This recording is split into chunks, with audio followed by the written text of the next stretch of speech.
In a press conference on Wednesday, the Scott County State's Attorney said even though the weapon in 21-year-old Ryan Franklin's waistband turned out to be a BB gun, officers had no way of knowing that and did what they had to do to protect themselves and the community.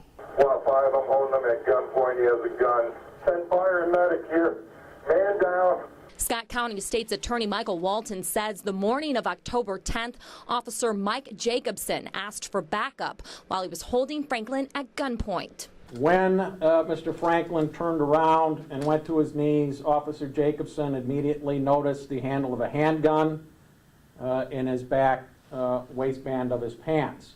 You can see in this dash cam video from the responding officer's squad car Thomas Runge walking over to cuff Franklin. That's when investigators say the suspect jumped up, started to run, and reached for his gun.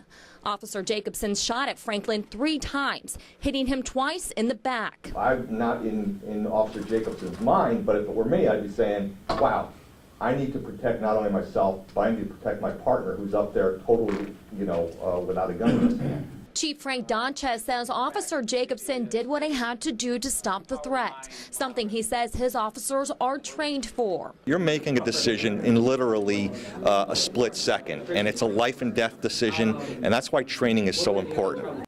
Wednesday, Officer Runge was reinstated. Officer Jacobson, who pulled the trigger, is still on administrative leave until the department feels he's ready to come back. Franklin is not in custody because he's only charged with misdemeanors, interference with official acts, and 2 charges of possession of controlled substances. Ryan Franklin is due back in court on October 30th. The Scott County State's Attorney says there is potential Franklin might file a lawsuit against Davenport PD.